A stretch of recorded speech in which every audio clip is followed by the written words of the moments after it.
তো hello' friends, আজি আকৌ এটা নতুন ভিডিঅ'ত তোমালোকক সকলোকে স্বাগতম জনাইছোঁ। আজি আমি আলোচনা কৰিম ক্লাছ 12 অৰ্থাৎ ছেকেণ্ড ইয়াৰৰ 20 ইয়াৰৰ এডুকেশ্যনৰ প্ৰথম চেপ্টাৰটো ভাৰতবৰ্ষ আৰু অসমৰ মাধ্যমিক শিক্ষা কি second education in India and Assam. এই চেপ্টাৰটোত যিমান পইণ্ট আছে গোটেই তোমালোকক মই কাভাৰ কৰি দিম আৰু আজি প্ৰথম পইণ্টটো ইয়াতে আলোচনা কৰিম আৰু পইণ্ট বাই পইণ্ট গোটেই চেপ্টাৰটো মই কাভাৰ কৰি দিম। বাকী কেইটামান ভিডিঅ'তে এই চেপ্টাৰটো গোটেই কাভাৰ হৈ যাব। তোমালোকে ভিডিঅ'বিলাক সম্পূৰ্ণৰূপে চাবা আৰু তোমালোকে একো পঢ়িবৰ দৰকাৰ নাই। তোমালোকে এই ভিডিঅ'বিলাকৰ পৰা গোটেই চেপ্টাৰটো বুজি পাই যাবা। চামাৰিখিনি গোটেই ইয়াৰ পৰা কমপ্লিট হৈ যাব। দেন তোমালোকে বাকী কুৱেশ্যন আনচাৰবিলাক চাবা। কুৱেশ্যন আনচাৰৰ পিছত ডিছকাছ কৰিম। এই চেপ্টাৰটো গোটেই চামাৰিখিনি পঢ়ি লওঁ আমি আৰু ভালদৰে বুজি লওঁ। তাৰপিছত আমি যিকোনো এটা প্ৰশ্নৰে উত্তৰ বনাই লিখিব পাৰিম। এই চেপ্টাৰটো গোটেই চামাৰিখিনি মই পইণ্ট বাই পইণ্ট তোমালোকক গোটেই কাভাৰ কৰিব চেষ্টা কৰিম। আজি আমি প্ৰথম পইণ্টটো কাভাৰ কৰিম, অৰ্থাৎ মুডলিয়াৰ আয়োগ আৰু মাধ্যমিক শিক্ষা ব্যৱস্থা। এই পইণ্টত যিখিনি আছে সেইখিনি কাভাৰ কৰিম। লগতে ইয়াৰ লগত জড়িত ইয়াৰ লগত জড়িত আচৰ অৰ্থাৎ কি প্ৰচলিত শিক্ষাৰ আচৰণ এইখিনিও আলোচনা কৰিম। জাষ্ট এইখিনি তোমালোকক আজি মই একদম ভালদৰে বুজাই দিম যাতে তোমালোকে এইখিনি কনচেপ্টত গোটেইখিনি কমপ্লিট হৈছে, যাতে তোমালোকে পৰীক্ষাত ইয়াৰ পৰা প্ৰশ্ন আহিলে যিকোনো প্ৰশ্ন তোমালোকে বনাই লিখিব পাৰা। জাষ্ট তোমালোকৰ ইজি হৈ যায়, যাতে তোমালোকে ইজি টাইপত বুজি ল'ব পাৰা, বস্তুখিনি কভাৰ কৰিব পাৰা। এতিয়া আমি চেপ্টাৰটো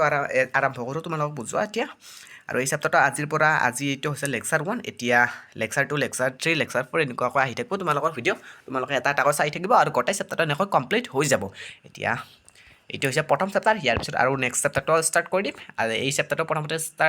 কমপ্লিট কৰি ল'ম। কুৱেশ্যন আনচাৰ ডিছকাছ কৰিম, আগতে চামাৰিখিনি ডিছকাছ কৰি লওঁ। তো এতিয়া বলক ষ্টুডেণ্টসকল এই চেপ্টাৰটো আৰম্ভ কৰোঁ। এই চেপ্টাৰটো আৰম্ভ কৰাৰ লগতে তোমালোকক মই ক'লোঁ এই পইণ্টটো তোমালোকক মই বুজাই দিম। এই পইণ্টটো বুজাই দিয়াৰ আগত তোমালোকে ইয়াৰ ইন্ট্ৰডাকশ্যনখিনি জানিব লাগিব। ইন্ট্ৰডাকশ্যনটো কি আছে, এই চেপ্টাৰটো কি কাম, এই চেপ্টাৰটো কিহৰ কাৰণে দিছে, আমাক কি বিষয়ত জানিব লাগে, বিষয়টো কি, জাষ্ট এইখিনি তোমালোকক ইয়াতে ইন্ট্ৰডাকশ্যনখিনি তোমালোকে জানিব পাৰিবা। এই চেপ্টাৰটোৰ ইন্ট্ৰডাকশ্যনখিনি এতিয়া জানিলোঁ ভালদৰে চাই লওঁ হা। ইয়াতে ইন্ট্ৰডাকশ্যনখিনি কি কৈছে, অৰ্থাৎ প্ৰস্তাৱনাখিনি কি কৈছে তোমালোকক মই বুজাই দি আছোঁ। আগতে মই তোমালোকক চামাৰিখিনি পঢ়াই দি আছোঁ। ইয়াতে কি কৈছে যে মাধ্যমিক শিক্ষা হ'ল এক অতি গুৰুত্বপূৰ্ণ শিক্ষা স্তৰ। প্ৰাথমিক শিক্ষাৰ পিছত উচ্চ শিক্ষাৰ আগৰ শিক্ষা স্তৰটোৱে হ'ল মাধ্যমিক শিক্ষা। ভাৰতবৰ্ষৰ স্বাধীনতাৰ আগৰ সময়ছোৱাতে মাধ্যমিক শিক্ষাৰ বিকাশৰ গতি মনোহৰ প্ৰকৃতিক আছিল। ইয়াতে কি কৈছে, এইখিনিত কৈছে যে কি মাধ্যমিক শিক্ষা হ'ল অতি গুৰুত্বপূৰ্ণ শিক্ষা স্তৰ। মাধ্যমিক শিক্ষাটো হ'ল তাৰমানে একদম গুৰুত্বপূৰ্ণ শিক্ষা স্তৰ। আৰু আমাৰ প্ৰাথমিক শিক্ষাৰ পিছত আৰু উচ্চ শিক্ষাৰ আগৰ সময়খিনি হ'ল মাধ্যমিক, সেই সময়খিনিকে মাধ্যমিক শিক্ষাৰ স্তৰ বুলি কোৱা হয়। ভাৰতবৰ্ষৰ স্বাধীনতাৰ সময়ছোৱাত মাধ্যমিক শিক্ষাৰ বিকাশৰ গতি মনোহৰ আছিল। স্বাধীনোত্তৰ কালছোৱাত মাধ্যমিক শিক্ষাৰ অৱস্থা উন্নতি সাধনৰ বাবে ভাৰত চৰকাৰে বিভিন্ন ধৰণৰ আয়োগ, কমিটি আদি গঠন কৰি আৰু ভিন্ন প্ৰকৃতিৰ শিক্ষা নীতিও নিৰ্ধাৰণ কৰে। স্বাধীনোত্তৰ কালৰ মাধ্যমিক শিক্ষাৰ বিকাশৰ বাবে 1952-53 চনত মুডলিয়াৰ আয়োগ আৰু 1964 and 66 চনত কঠাৰী আয়োগ আৰু 1986 চনত ৰাষ্ট্ৰীয় শিক্ষা নীতি গ্ৰহণ কৰা হয়। এতিয়া জাষ্ট তোমালোকক ওপৰৰ এইখিনি কি কৈছে তোমালোকক মই বুজাই দিম। এতিয়া তোমালোকক মই এইখিনি পঢ়াই দিলোঁ। চামাৰখিনি ইয়াতে কি কৈছে যে আমাৰ যেতিয়া ভাৰতবৰ্ষৰ স্বাধীনতা লাভ কৰা নাছিল, অৰ্থাৎ ইণ্ডিপেণ্ডেঞ্চ লাভ কৰা নাছিল, তেতিয়া আমাৰ ভাৰতবৰ্ষৰ শিক্ষাৰ তাৰমানে অৰ্থাৎ মাধ্যমিক শিক্ষা গঠিত একদম মনোহৰ হৈ আছিল, মনোহৰ প্ৰকৃতিৰ আছিল, অৰ্থাৎ কি একদম শ্ল' আছিল আৰু একদম দুৰ্বল আছিল। যেতিয়া আমাৰ ভাৰতবৰ্ষই অৰ্থাৎ ইণ্ডিপেণ্ডেঞ্চ লাভ কৰিলে, তেতিয়া আমাৰ শিক্ষাটো অৰ্থাৎ মাধ্যমিক শিক্ষা ব্যৱস্থাটো অলপ লাহে লাহে কি হ'ল উন্নত হ'বলৈ ধৰিলে আৰু ভাৰত চৰকাৰে ইয়াৰ ওপৰত কামো কৰিব আৰম্ভ কৰিলে। আৰু স্বাধীনতাৰ সময়ছোৱাতে অৰ্থাৎ কি আমাৰ ভাৰতৰ স্বাধীন লাভ কৰাৰ পিছতে 1952-53 চনত মুডলিয়াৰ আয়োগ আৰু এনেকৈ কেইখনমান আয়োগ, আঁচনি, এনেধৰণে কমিটি আদি এইবিলাক ভাৰত চৰকাৰে গ্ৰহণ কৰিব ধৰিলে। অৰ্থাৎ কি এইবিলাকৰ জৰিয়তে আমাৰ শিক্ষা ব্যৱস্থাটো অৰ্থাৎ মাধ্যমিক শিক্ষা ব্যৱস্থাটো ভাল একদম উন্নতি সাধন কৰিব ধৰিলে। এইবিলাক আঁচনিৰ জৰিয়তে আমাৰ উন্নতি সাধন কৰিব ধৰিলে। জাষ্ট ইয়াতে এইখিনি আছে। এতিয়া ইয়াতে কি কৈছে, স্বাধীনতাৰ আগৰ সময়ছোৱাত আমাৰ দেশৰ মাধ্যমিক শিক্ষাৰ ব্যৱস্থা অতি দুখ লগা আছিল। স্বাধীনতাৰ মই তোমালোকক ক'লোঁ, স্বাধীনতাৰ আগৰ সময়ছোৱাত আমাৰ ভাৰতবৰ্ষৰ মাধ্যমিক শিক্ষাৰ অৱস্থা একদম দুখ লগা আছিল। অৰ্থাৎ কি 1858 চনত উদাৰ ঘোষণাপত্ৰতহে শিক্ষা ব্যৱস্থাক স্তৰীকৃত কৰাৰ পৰামৰ্শ আগবঢ়োৱা হয়, হাইস্কুল স্থাপনৰ পৰামৰ্শ প্ৰদান কৰা হয়। পৰৱৰ্তী সময়ত 1882 চনত হাণ্টাৰ আয়োগেও মাধ্যমিক শিক্ষাৰ অৱস্থা অৱস্থাৰ উন্নতি সাধনৰ বাবে পৰামৰ্শ আগবঢ়ায়। পৰৱৰ্তী পৰ্যায় 1970 চনৰ কলিকতাৰ বিশ্ববিদ্যালয় আয়োগ আৰু 1944 চনত চাৰ্জেণ্ট প্ৰতিবেদন মাধ্যমিক শিক্ষা বিকাশৰ ওপৰত গুৰুত্ব আৰোপ কৰা হৈছিল যদিও স্বাধীনতাৰ আগৰ সময়ছোৱাত আয়োগ কমিটিবোৰ পৰামৰ্শ সফলতাৰে কাৰ্যকৰী হৈ উঠা নাছিল। জাষ্ট ইয়াতে এইখিনি কৈছে যে তোমালোকে ইয়াতে দুটা পেৰাগ্ৰাফ পালা। প্ৰথম পেৰাগ্ৰাফটোত সেইখিনিয়ে আৰু কথাখিনি তোমালোকক মই এইখিনি কথাখিনি মিলাই পেলাই কৈ দিওঁ। যেতিয়া আমাৰ ভাৰতবৰ্ষত স্বাধীন লাভ কৰা হৈছিল, ইণ্ডিপেণ্ডেঞ্চ লাভ কৰা হৈছিল, তেতিয়া আমাৰ ভাৰতবৰ্ষৰ মাধ্যমিক শিক্ষা ব্যৱস্থাটো অতি দুৰ্বল আছিল, মনোহৰ প্ৰকৃতিৰ আছিল। যেতিয়া আমাৰ ভাৰতবৰ্ষত স্বাধীন লাভ কৰিলে তেতিয়া আমাৰ ভাৰতবৰ্ষৰ চৰকাৰে ইয়াৰ ওপৰত অলপ কাম কৰিব আৰম্ভ কৰিলে। অৰ্থাৎ আমাৰ ভাৰতবৰ্ষৰ মাধ্যমিক শিক্ষা ব্যৱস্থাটোৰ ওপৰত অলপ গুৰুত্ব প্ৰদান কৰিলে আৰু বিভিন্ন ধৰণৰ আঁচনিৰ জৰিয়তে ইয়াক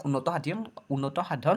কৰাৰ প্ৰচেষ্টা হাতত ল'লে। জাষ্ট ইয়াতে এইখিনিয়ে। আৰু স্বাধীনতাৰ আগত এই শিক্ষা ব্যৱস্থাটো অতি দুৰ্বল আছিল আৰু অতি দুখ লগা আছিল। তাৰপিছত যেতিয়া ভাৰতবৰ্ষ স্বাধীন লাভ কৰিলে, ভাৰতবৰ্ষ স্বাধীন লাভ কৰিছিল 1947 চনত আৰু 1952-53 চনত 52-53 চনৰ পৰা বিভিন্ন ধৰণৰ আঁচনি ভাৰত চৰকাৰে লাগু কৰিলে। জাষ্ট ইয়াতে এইখিনি আছে। এতিয়া নেক্সট তোমালোকক মই যি ক'লোঁ মুডালিয়াৰ আয়োগ অৰ্থাৎ মুডালিয়াৰ কমিশ্যন এণ্ড ছেকেণ্ডেৰী, এই পইণ্টটো একদম ইম্পৰ্টেণ্ট হয় আৰু এই পইণ্টটো তোমালোকে একদম ইজি কৰিব বুজাই দিম যাতে তোমালোকে এই ভিডিঅ'টোৰ জৰিয়তে এই পইণ্টটো গোটেই কমপ্লিট হৈছে আৰু এক্সামত যিকোনো এটা কুৱেশ্যন আহিলে তোমালোকে ইজি কৰিব পাৰা। তোমালোকে ইন্ট্ৰডাকশ্যনখিনি বুজি পালে, প্ৰস্তাৱনাখিনি ইয়াতে তোমালোকৰ আধা কাম হৈ গ'ল। এই পইণ্টৰ বিষয়ে যিখিনি কাম আছিল তোমালোকৰ ইয়াতে আধা কাম হৈ গ'ল। তোমালোকে ইয়াৰ পৰা এটা মাইণ্ডছেট পাই গ'লা। এই চেপ্টাৰটোৰ ধাৰণাটোত কি আমাৰ এই চেপ্টাৰটোৰ ধাৰণাটো হ'ল আমি কি মাধ্যমিক শিক্ষা অৰ্থাৎ কি আমাৰ অসমৰ শিক্ষা ব্যৱস্থাৰ বিষয়ে জানা আৰু অসমৰ শিক্ষা ব্যৱস্থাৰ প্ৰত্যেকটো কথা এই চেপ্টাৰটোৰ লগত সন্নিৱিষ্ট হৈ আছে। আৰু এই চেপ্টাৰৰ প্ৰস্তাৱনাটোত তোমালোকে এইখিনি গমে পালা। এতিয়া এই প্ৰস্তাৱনাটোত গম পোৱাৰ পিছত তোমালোকে ইয়াৰ প্ৰথম পইণ্টটো মুডালিয়াৰ আয়োগ অৰ্থাৎ কি মুডালিয়াৰ কমিশ্যন এণ্ড ছেকেণ্ডেৰী এইখিনি জানিব লাগিব। আৰু এই পইণ্টত তোমালোকে একদম ইম্পৰ্টেণ্ট ইয়াৰ পৰা বহুত ধৰণৰ কুৱেশ্যন আহে আৰু এই পইণ্টটো তোমালোকে একদম ভালদৰে জানিব লাগিব। আৰু এই ভিডিঅ'টো চোৱাৰ পিছত তোমালোকৰ এই পইণ্টটো গোটেই কমপ্লিট হৈ যাব আৰু ইয়াৰ পৰা যিকোনো ধৰণৰ কুৱেশ্যন আহিলে তোমালোকে ইজি কৰিব পাৰিবা। অৰ্থাৎ কি নিজে বনাই পেলাইও লিখিব পাৰিবা আৰু জাষ্ট তোমালোকে মুখস্থ কৰাৰ দৰকাৰ নাই। এই পইণ্টটো তোমালোকক মই একদম ভালদৰে বুজাই দিওঁ। এতিয়া মুডালিয়াৰ আয়োগ আৰু মাধ্যমিক শিক্ষা। স্বাধীনতাৰ কালত মাধ্যমিক শিক্ষাৰ উন্নতি সাধনৰ বাবে 1952-53 চনত এখন আয়োগ গঠন কৰা হয়। এই আয়োগখন হ'ল মাধ্যমিক শিক্ষা আয়োগ। মাদ্ৰাজ বিশ্ববিদ্যালয়ৰ উপাচাৰ্য ডক্টৰ লক্ষ্ণস্বামী মুডালিয়াৰৰ অধ্যক্ষতাত গঠিত এই আয়োগখন দেশ বিদেশৰ সৰ্বমুঠ 9জন সদস্য আছিল। অধ্যক্ষৰ নামানুসৰি এই আয়োগখন মুডালিয়াৰ আয়োগ নামেৰে জনা যায়। মুডালিয়াৰ আয়োগ নামেৰে জনা যায়। ইয়াতে কি কৈছে? ইয়াতে কৈছে যে কি আমাৰ ভাৰতবৰ্ষৰ অৰ্থাৎ কি আমাৰ ভাৰতবৰ্ষৰ শিক্ষা ব্যৱস্থাটোৰ মুডালিয়াৰ আয়োগটো কিয় গঠন কৰা হৈছে জাষ্ট তোমালোকক এইখিনি ইয়াতে কোৱা হৈছে। মই তোমালোকক এইখিনি বুজাই দিওঁ। ইয়াতে তাৰমানে 1952-53 চনত আমাৰ ভাৰতবৰ্ষ স্বাধীনতা লাভ কৰাৰ সময়ছোৱাত বুলি কোৱা হয়। এইখিনি কিয় আমাৰ ভাৰতবৰ্ষ জাষ্ট ইণ্ডিপেণ্ডেঞ্চ লাভ কৰিছে তাৰপিছতে এই ব্যৱস্থাটো গ্ৰহণ কৰা হৈছিল। 1952 চনত এখন আয়োগ গঠন কৰা হৈছিল আমাৰ ভাৰতবৰ্ষৰ মাধ্যমিক শিক্ষাটো উন্নত কৰাৰ বাবে। সেই আয়োগখন হ'ল মুডালিয়াৰ আয়োগ। আৰু সেই আয়োগখন মুডালিয়াৰ আয়োগ এইবাবে থোৱা হয় যে তেওঁৰ উপাচাৰ্য আছিল ডক্টৰ লক্ষ্ণস্বামী মুডালিয়াৰ। সেইবাবে তেওঁৰ নাম অনুসৰি এই আয়োগখন গঠন কৰা হয়। ইয়াতে সৰ্বমুঠ 9জন সদস্য আছিল। জাষ্ট এইখিনিয়ে 1952-53 চনত এই আয়োগখন গঠন কৰা হয়। মুডালিয়াৰ আয়োগখন বা তোমালোকে এনেকৈ লিখিব পাৰিবা মাধ্যমিক শিক্ষা আয়োগ বা মুডালিয়াৰ আয়োগ। তোমালোকে দুটা নাম ছেম হয় আৰু এনেকৈ তোমালোকৰ তাত দুটা নামৰে কুৱেশ্যন আহে। জাষ্ট তোমালোকে এটা লিখিলে হৈ যাব। অৰ্থাৎ এই ছেম হয় মুডালিয়াৰ আয়োগ আৰু মাধ্যমিক শিক্ষা আয়োগ একদম ছেম আৰু তাৰ উপাচাৰ্য ডক্টৰ লক্ষ্ণস্বামী মুডালিয়াৰ আছিল বাবে তেওঁৰ নাম অনুসৰি এই আয়োগখন মুডালিয়াৰ আয়োগ বুলি জনা যায়। ইয়াতে সৰ্বমুঠ 9জন সদস্য আছিল আৰু 1952-53 চনত এই আয়োগখন গঠন কৰা হয়। জাষ্ট ইয়াতে এইখিনি আছে। ইয়াতে তলৰ এই লাইনটোত কি কোৱা হৈছে? ইয়াতে কোৱা হৈছে যে কি মুডালিয়াৰ আয়োগৰ তলত উল্লেখ কৰা কাৰ্য পৰিসৰৰ ভিত্তিত গঢ় লৈ উঠিল। মুডালিয়াৰ আয়োগ কিয় গঢ় লৈ উঠিছিল? ইয়াৰ গঢ় লৈ উঠা উদ্দেশ্য কি আছিল? জাষ্ট তোমালোকে এইখিনি কোৱা হৈছে ইয়াতে। এইখিনি মই তোমালোকক পঢ়াই দেখুৱাই দি আছোঁ। ভাৰতবৰ্ষৰ মাধ্যমিক শিক্ষা বৰ্তমান অৱস্থাৰ সকলোবোৰ দিশ অনুসন্ধান কৰা আৰু সেই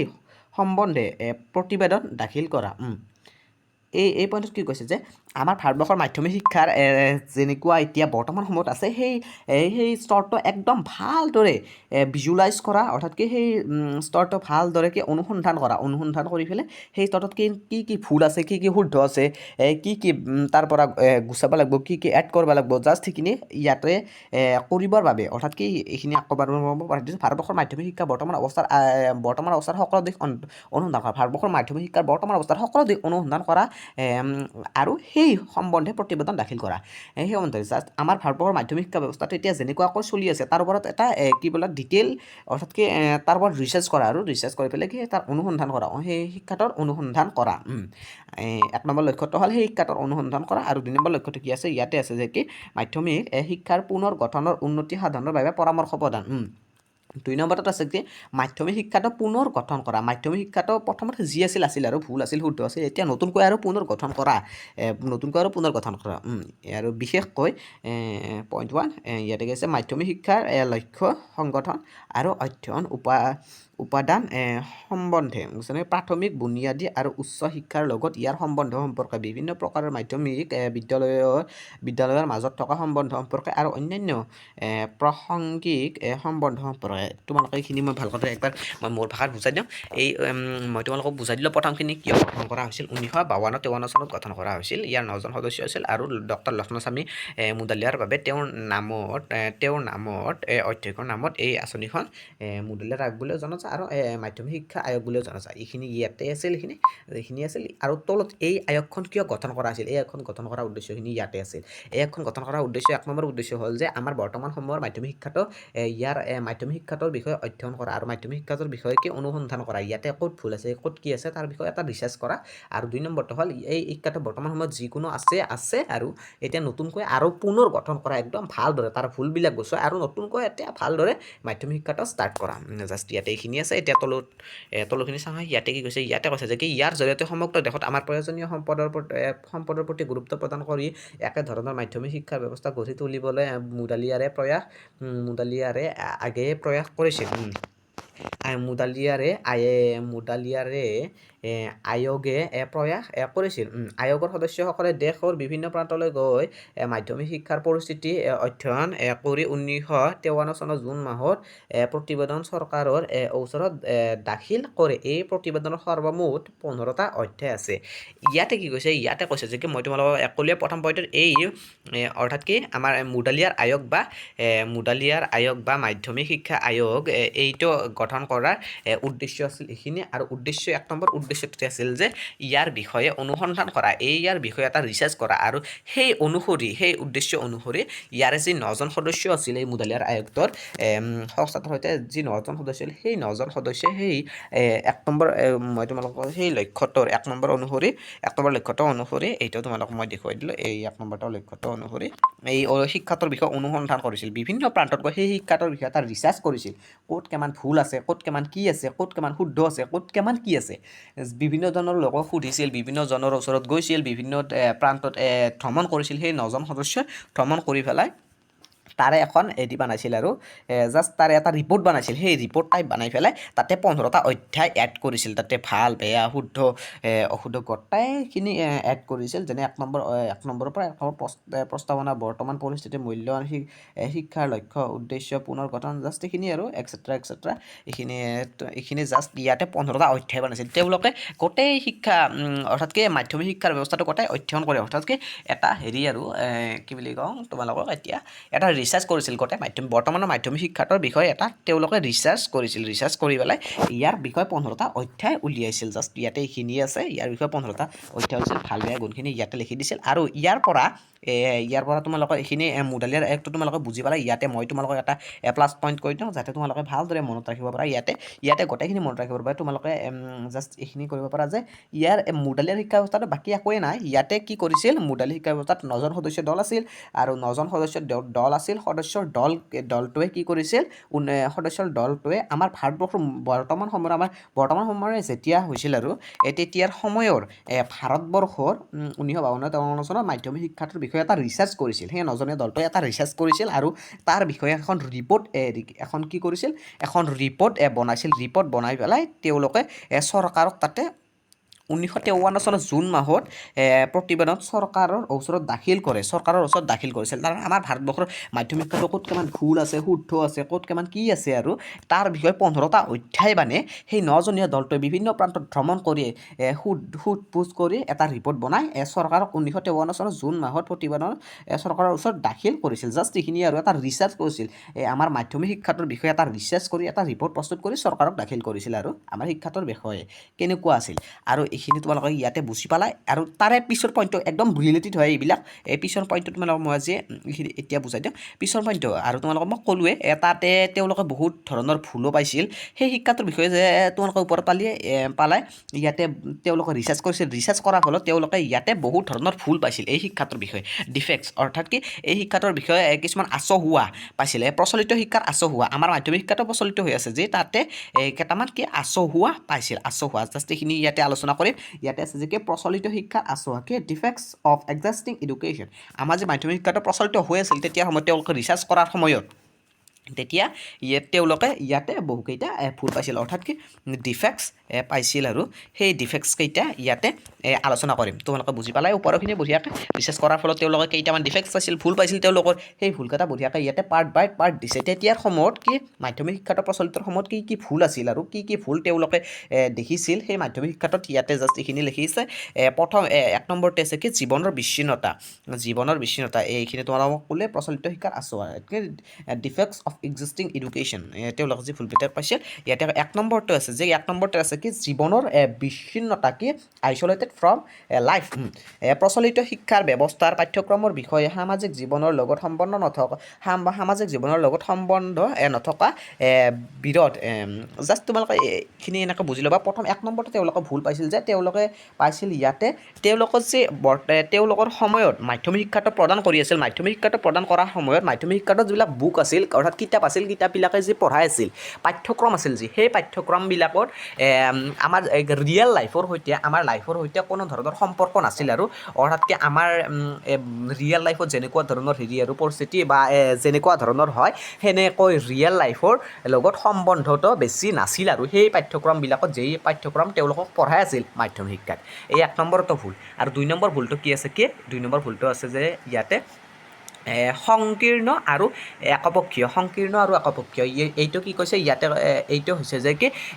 মুডালিয়াৰ আয়োগৰ মত প্ৰকাশ কৰা অনুসৰি প্ৰচলিত শিক্ষাৰ ব্যৱস্থাৰ প্ৰকৃতি সংকীৰ্ণ আৰু একপক্ষীয় এই শিক্ষাৰ ব্যৱস্থাই ছাত্ৰ ছাত্ৰীক ৰুচি অভিৰুচি অভিজ্ঞতা আৱেগ অনুভূতি মনোভাৱ আৰু আদিৰ প্ৰতি লক্ষ্য ৰাখি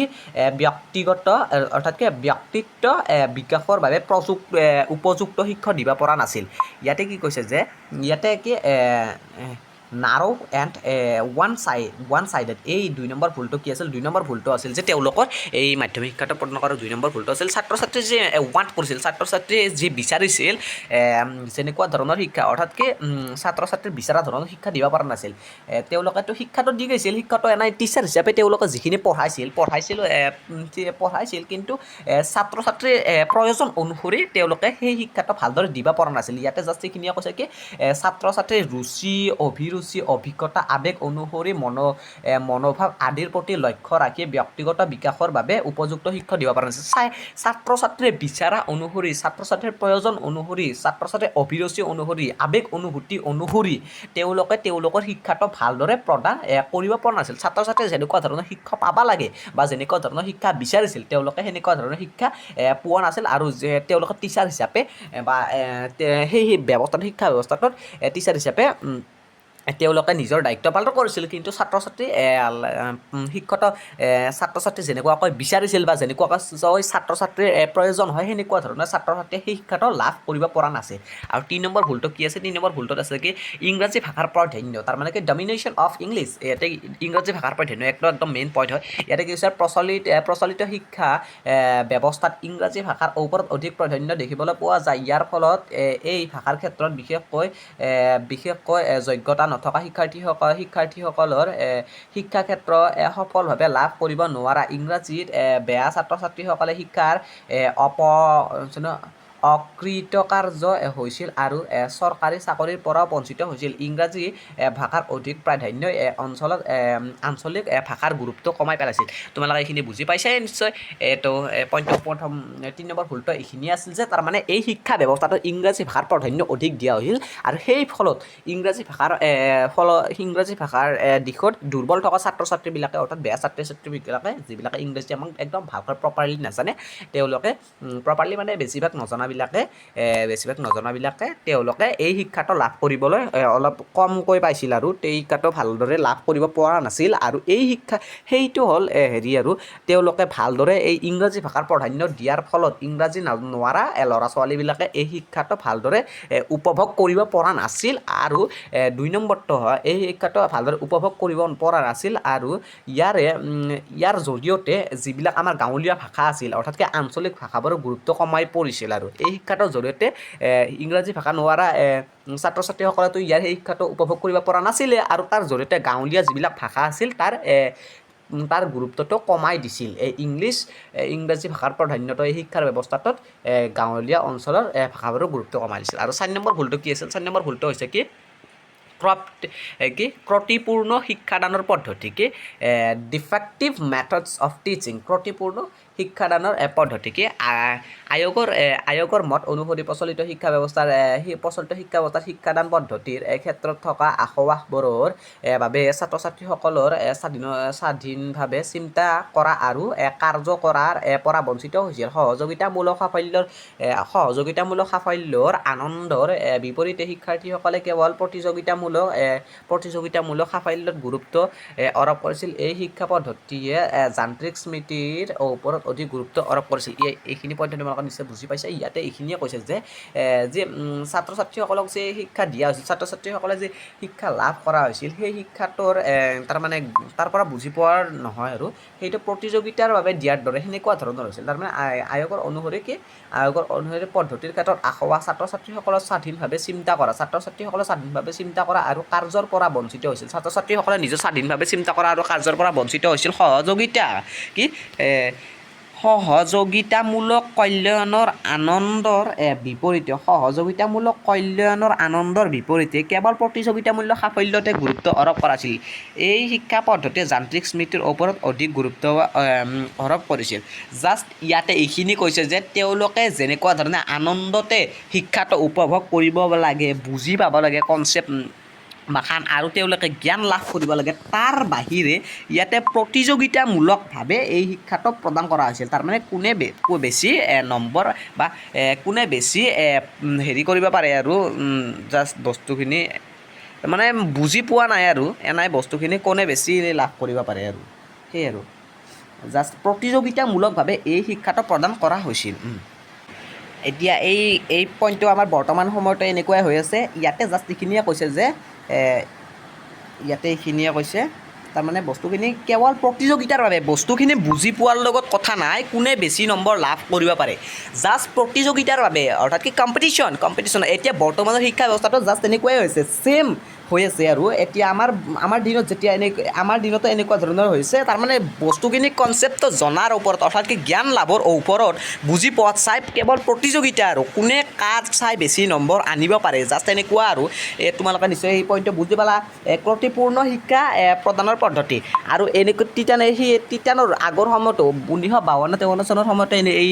হেৰিটো আছিল এই ভুলটো আছিল জাষ্ট ইয়াতে তোমালোকে এই পইণ্টটো ভালদৰে বুজি পাইছে নিশ্চয় আমাৰ বৰ্তমান জীৱনৰ লগতো ৰিলেটিভ হয় ইয়াতে জাষ্ট হেৰি কৰাৰ বাবে আৰু প্ৰতিযোগিতা কৰাৰ বাবে বস্তুটো জানিবৰ বাবে নহয় এই এটাৰ লগত আন এটাই প্ৰতিযোগিতা কৰাৰ বাবে গুৰুত্ব প্ৰদান কৰিছিল এই শিক্ষাটোৰ সেই সময়ত কিন্তু ইয়াৰ বিষয়টোৰ ওপৰত জানিবৰ বাবে ইমান গুৰুত্ব দিয়া নাছিল জাষ্ট এই আৰু তোমালোকে এইখিনি বুজি পালে নিশ্চয় প্ৰতিযোগিতাৰ বাবে এই শিক্ষাটো প্ৰদান কৰা হৈছিল আৰু ইমান বুজি পোৱাৰ লগত ইমান বস্তুখিনি বুজি পোৱা জ্ঞান লাভৰ নহয় এতিয়া 5 নম্বৰ ভুলটো চাঙা হা 5 নম্বৰ ভুলটোত কি কৈছে যে ছাত্ৰ শিক্ষকৰ ব্যক্তিগত সম্বন্ধৰ অভাৱ lake of personal contact between teachers and publish ইয়াতে কি কৈছে ইয়াতে জাষ্ট তোমালোকে এইখিনি ইয়াতে কৈছে যে কি আয়োগৰ মত অনুসৰি অত্যাধিক হাৰত শ্ৰেণীকোঠাত ছাত্ৰ ছাত্ৰীৰ সংখ্যা বৃদ্ধিয়ে ছাত্ৰ শিক্ষকৰ মাজত ব্যক্তিগত মধুৰ সম্বন্ধ স্থাপনৰ ব্যাঘাত জন্মে তাৰমানে কি আছিল ইয়াতে আছিল যে তাৰমানে ছাত্ৰ ছাত্ৰী অধিক হৈ গৈছিল তাৰমানে টিচাৰ বেছি নাছিল ছাত্ৰ ছাত্ৰী অধিক হৈ গৈছিল সেইবাবে এটা টিচাৰে বহুত কেইজন ষ্টুডেণ্টক কাভাৰ কৰিব লগা হৈছিল বহুত কেইজন ছাত্ৰ ছাত্ৰীক কাভাৰ কৰিব লগা আছিল সেইবাবে ছাত্ৰ আৰু শিক্ষকৰ মাজত ৰিলেশ্যনটো অৰ্থাৎ ছাত্ৰ আৰু শিক্ষকৰ মাজত সম্বন্ধটো ভালদৰে হ'ব পৰা নাছিল যে আই কণ্টেক্ট হ'ব পৰা নাছিল ছাত্ৰ আৰু শিক্ষকৰ মাজত তোমালোকে নিশ্চয় জানাই যেতিয়া আমাৰ এটা ক্লাছতে বহুত ষ্টুডেণ্ট হৈ গ'ল হাল্লা হুল্লা হৈ যায় আৰু টিচাৰে বুজালেও ইমান ভালদৰে বুজি পাব নোৱাৰি আৰু বহুত ষ্টুডেণ্ট হ'লে হাল্লা হুল্লা হৈ গ'ল জাষ্ট এই ভুলটো আছিল তেতিয়াৰ সময়ত অৰ্থাৎ কি টিচাৰ বেছি নাছিল কিন্তু ষ্টুডেণ্টবিলাক বহুত আছিল সেইবাবে বহুত ষ্টুডেণ্টক এটা টিচাৰে কাভাৰ কৰাৰ বাবে টিচাৰ আৰু ষ্টুডেণ্টৰ মাজত ভালদৰে এটা কম্বিনেশ্যন হ'ব পৰা নাছিল আৰু এনেকৈ ভালদৰে শিক্ষা প্ৰদান কৰিব পৰা নাছিল এতিয়া তলপৰ্য চাওঁ ইয়াতে কি আছিল পৰীক্ষা প্ৰধান এক্সামিনেশ্যন অৰিয়েণ্টেড প্ৰচলিত প্ৰাথমিক শিক্ষাৰ ব্যৱস্থা পৰীক্ষামুখী প্ৰথমখিনিতে কৈছে তোমালোকে বুজি পাবা নিশ্চয় প্ৰচলিত মাধ্যমিক শিক্ষা ব্যৱস্থা পৰীক্ষামুখী শিক্ষাৰ্থীসকলক পৰীক্ষাত উত্তীৰ্ণ হোৱাই এই পৰীক্ষাৰ প্ৰধান উদ্দেশ্য শিক্ষাৰ্থীসকল পৰীক্ষাত উত্তীৰ্ণ হোৱা এই শিক্ষাৰ প্ৰধান উদ্দেশ্য পৰীক্ষাৰ অত্যাধিক হেঁচাৰ ফলত শিক্ষকৰ উৎসাহ উদ্দীপনা নোহোৱা হৈছে পাঠ্যক্ৰম গতানুগতিক প্ৰকৃতিৰ হৈছে তথা শিক্ষাদান পদ্ধতিৰ যান্ত্ৰিক আৰু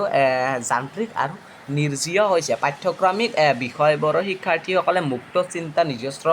প্ৰতিভা আৰু প্ৰচেষ্টাৰ গুৰুত্বৰ দিয়াতকৈ মুখস্থ আৰু যান্ত্ৰিকতাহে অধিক গুৰুত্ব দিছে জাষ্ট আৰু তোমালোকে নিশ্চয় বুজি পাইছা এইখিনি ইয়াতে কি কৈছে পৰীক্ষা প্ৰধান তাৰমানে আমাৰ শিক্ষা ব্যৱস্থাটো যি আছে আমাৰ শিক্ষা ব্যৱস্থাটো এতিয়াৰ সময়তে এনেকুৱাই হৈছে পৰীক্ষা প্ৰধানে হৈ আছে এইখিনি আৰু এতিয়াৰ সময়তো পৰীক্ষা প্ৰধানে হৈ আছে আমাৰ শিক্ষা ব্যৱস্থাটো আৰু ইয়াতে কি পৰীক্ষাৰ ওপৰত গুৰুত্ব প্ৰদান কৰিছিল আৰু ইয়াৰ ছাত্ৰ ছাত্ৰীসকলৰ কেৱল পৰীক্ষাত উত্তীৰ্ণ হোৱাটোৱে আছিল উদ্দেশ্য আৰু এনাই বস্তুটো জানিবৰ ওপৰত নহয় মুখস্থ কৰাৰ ওপৰত নহয় আৰু বস্তুটো এনাই আৰু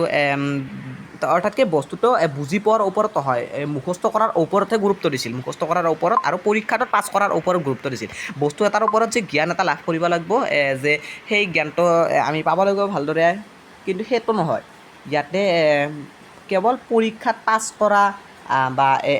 অৰ্থাৎ কি পৰীক্ষাৰ ওপৰত গুৰুত্ব দিয়া হৈছিল অধিক পৰীক্ষাত পাছ কৰাটোৱে ছাত্ৰ ছাত্ৰীৰ উদ্দেশ্য আছিল বস্তু এটা মুখস্থ কৰি আৰু যান্ত্ৰিকতাৰে গুৰুত্ব দিছে বস্তু এটা কি অৰ্থাৎ কি মুখস্থ কৰা গুৰুত্ব দিছে বস্তুটো বুজি পোৱাত নহয় আৰু পৰীক্ষা প্ৰধান হৈ গৈছে পৰীক্ষাৰ ওপৰত গুৰুত্ব দিয়া হৈছে পৰীক্ষাত পাছ কৰা হৈছে ছাত্ৰ ছাত্ৰীৰ উদ্দেশ্য এই এটা ভুল আছিল সেই সময়তো ভুলটো আছিল আৰু এতিয়াৰ সময়তে এনেকুৱা ভুল হৈছে আমাৰ পাঠ্যক্ৰমত তোমালোকে নিশ্চয় এই পইণ্টবিলাক একদম ইজি হয় তোমালোকে ভালদৰে বুজি পাইছা নিশ্চয় আৰু এতিয়া বৰ্তমান সময়তো আমাৰ এনেকুৱা হৈ আছে এনেকুৱা হৈছে বৰ্তমান সময়তো আমাৰ শিক্ষা জগতটো পৰীক্ষা প্ৰধানে হৈ আছে তোমালোকে একদম ভালদৰে বুজি পাইছা এইখিনি এতিয়া তলখিনি চাওঁ ইয়াতে তল কি আছে ইয়াতে আছে যে কি মুডালিয়াৰ আয়োগত প্ৰচলিত শিক্ষা ব্যৱস্থাৰ এই ক্ষেত্ৰত ওপৰত উল্লেখ কৰা আঁসোৱাহ আঙুলিয়াই